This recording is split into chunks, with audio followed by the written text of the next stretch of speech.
Imagine this. Your phone rings. It's your boss on a video call. Same voice, same face, same impatient tone you've heard 100 times before.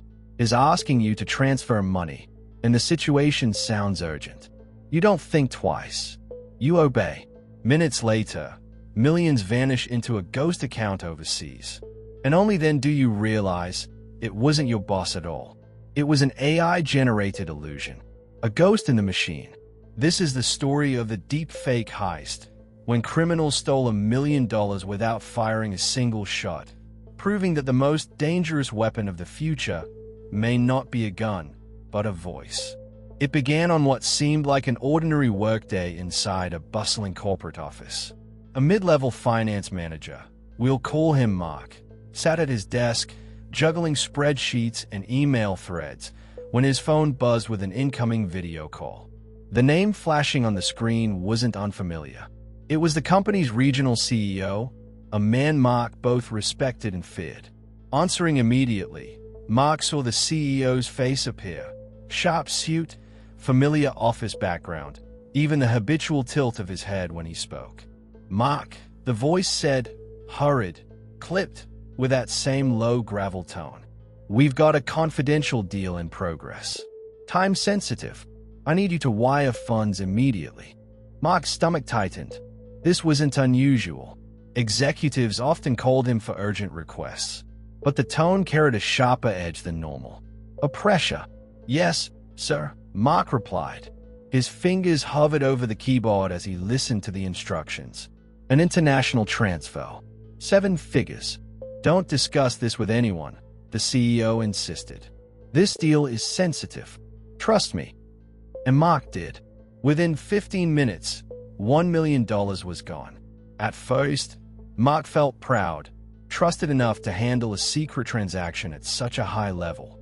But pride turned to nausea when the real CEO walked into the office later that day, completely unaware of the call. The color drained from Mark's face. The room spun. If that wasn't his boss, then who was it? And how had they mimicked him so perfectly? Police investigators arrived. Cyber experts combed through logs. And the horrifying truth surfaced. Mark had been duped by a deepfake. The face he saw, generated by AI. The voice he heard, cloned, pitch perfect. The urgency, the mannerisms, even the flicker of expression in the eyes, all fabricated. Mark hadn't been talking to a man. He had been talking to a machine. How do you defend yourself against a ghost? Against something that looks and sounds real, but isn't? Investigators traced the transfer, but the money was gone before they could blink. Routed through a labyrinth of offshore accounts, crypto wallets, and shell companies. The trail evaporated into digital smoke. Whoever orchestrated this heist had planned it meticulously. They hadn't needed weapons. No ski masks. No getaway cars. Just code. And it wasn't an isolated case. Around the world, whispers grew of similar crimes. A CEO in the UK tricked into wiring €220,000. A Hong Kong bank drained of $35 million by scammers posing as directors. A family scammed by someone using a cloned voice of their own son. In each story, the pattern was the same. Trust manipulated, reality blurred. But the $1 million heist stood out, not just for its scale, but for its precision. The criminals hadn't chosen Mark by accident. They had studied him, studied his company, his routines. They knew who he trusted, who he feared, and they weaponized it. Mark was never the same again.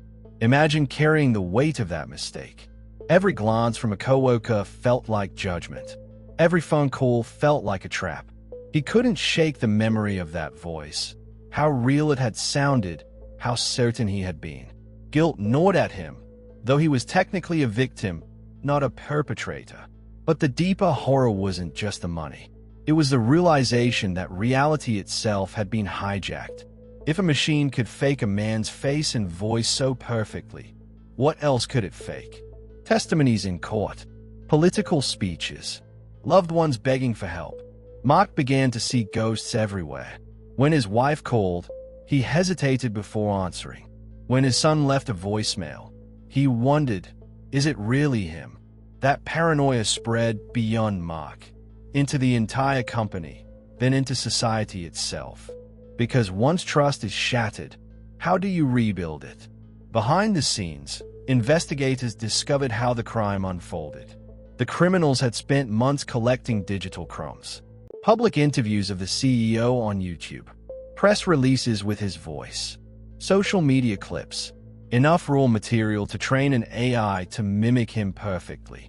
The face was constructed using deepfake video tech, layering algorithms that map expressions, lighting, and speech synchronization. Combined with real-time rendering software, it was enough to fool anyone in a rushed, high-pressure situation. Even the background in the video call had been faked, an office wall, bookshelves, company logo, all generated to look exactly like the CEO's workspace.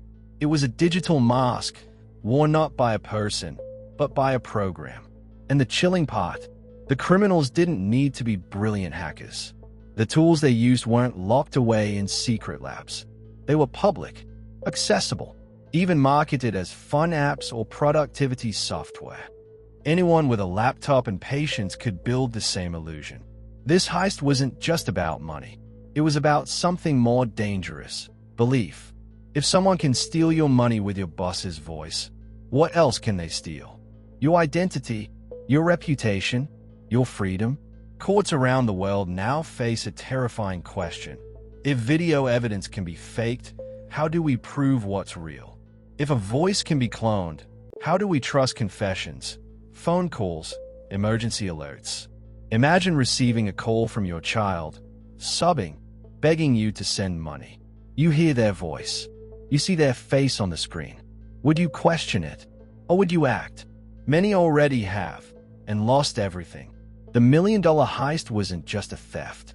It was a warning shot, a glimpse of crimes yet to come. As investigators dug deeper, they realized this wasn't an isolated group of criminals. It was a network, small cells across different countries, sharing tools, techniques, even selling deepfake as a service on dark web marketplaces. For a price, anyone could hire an AI-generated actor to impersonate a CEO, a politician, or even a spouse. Governments scrambled to respond. New laws were proposed.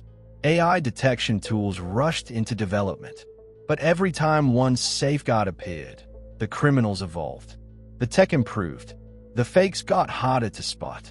And somewhere, hidden in digital shadows, the masterminds of the $1 million heist celebrated their victory. Untouchable, faceless, nameless. But while lawmakers debated and cyber experts chased shadows, the human cost remained. Mark never recovered. The company never fully regained its reputation. Employees whispered, shareholders panicked. The CEO's own image was tainted, his voice, once a symbol of authority, now a reminder of vulnerability. And ordinary people, watching from the sidelines, asked themselves, if they can fake him, could they fake me? Parents, lovers, friends, all began second-guessing every call, every message. Trust, the invisible glue holding society together, had been fractured. The deepfake heist wasn't just a crime story. It was a prophecy, a glimpse of a world where seeing isn't believing and hearing isn't trusting. A world where the line between truth and illusion has blurred beyond recognition. The criminals behind it are still out there, still perfecting their craft, still hunting for the next Mark, the next million, the next soul who believes what they see and hear. So the question isn't whether this will happen again. The question is, when it happens to you, will you recognize the ghost on the other end of the line? Because sometimes, the most dangerous criminals don't need weapons at all. They only need your trust. And once they have that, they have everything. So, what do you think? Are deepfakes the future of crime? Or just the beginning of something even darker? Drop your thoughts in the comments. I'll be watching. And if this story kept you on the edge of your seat, hit that like button and subscribe for more mysteries that make you question the world around you. Because in this new era of crime, truth itself is under attack. And the next heist, it might not just steal money, it might steal you.